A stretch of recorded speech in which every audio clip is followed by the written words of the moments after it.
The night had fallen hard over the small, forgotten town of Hillridge.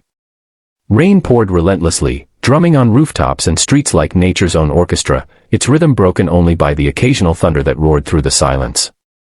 In a narrow alley tucked between two dimly lit buildings, a small, flickering bulb above an old wooden door tried desperately to fight the darkness.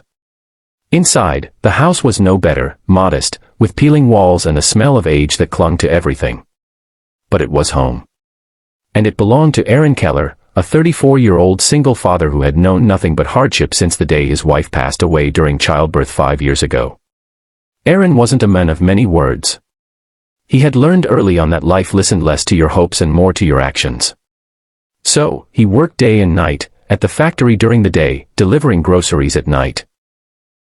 The only reason he kept going was a little boy with messy brown hair and sleepy eyes, who waited every evening at the kitchen table with a crayon drawing and a smile that melted every bit of tiredness away. Liam, his son, was the sun in Aaron's darkened world. That particular evening, Aaron had just finished cleaning the kitchen after making a dinner of instant noodles. Liam was already asleep on the worn-out couch, curled up under a patched blanket. Aaron was about to switch off the lights when a sudden knock echoed through the quiet. He froze. It was almost midnight. No one ever visited this late, especially not in the rain. He opened the door hesitantly, heart thudding. Standing there, soaked from head to toe, was a girl, no older than 20, shivering, with hair plastered to her face and eyes wide with desperation. She looked out of place, wearing a designer jacket that was torn at the sleeve and mismatched sneakers. Her voice trembled as much as her body when she spoke. "Please. I just need to stay for one night. I'll leave in the morning. I have nowhere else to go." Aaron's first instinct was to say no. In his world, kindness was often taken for weakness, and he had a child to protect. But something in the girl's eyes, an emptiness that mirrored his own, made him hesitate. Against every instinct, he stepped aside. "You can stay. The couch is warm. Just, don't do anything stupid." She nodded, stepping in slowly like a stray animal unsure of safety.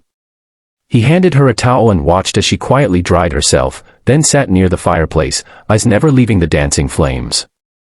They didn't talk much that night. Aaron offered her some leftover soup and she devoured it like she hadn't eaten in days. Her name, she said softly, was Eliza. No last name. No story. Just Eliza. Aaron didn't press. He knew what it was like to carry stories too heavy for words. The next morning, she was gone. Or so he thought. Until he found her outside, helping Liam with his shoelaces, laughing with him like she'd known him forever.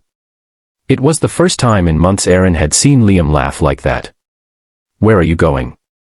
Aaron asked, trying to hide the concern in his voice. She looked up, guilt flashing across her face. "Nowhere. I didn't want to bother you anymore. You can stay. For a few days. Until you figure things out," he said, surprising even himself. And so she did. Days turned to weeks. Eliza became part of the tiny family. She cooked, cleaned, helped Liam with homework, and brought laughter back into the small, dull house. Yet she never spoke of her past.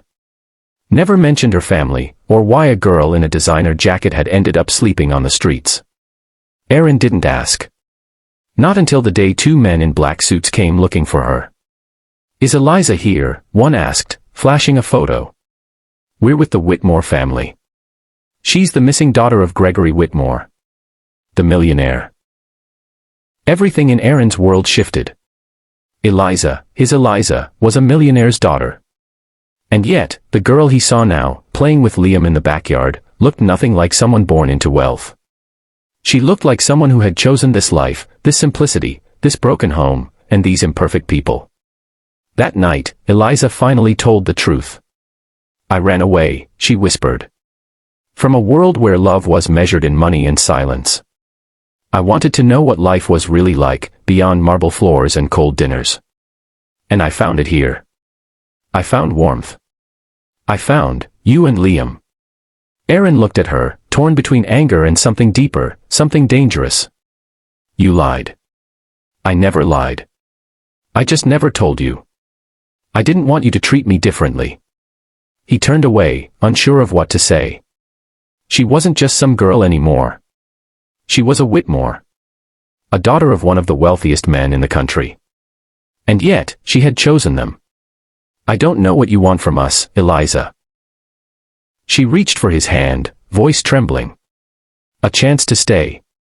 To earn your trust. To be part of this family. And just like that, Aaron realized something that scared him more than the past ever could. He wanted her to stay too.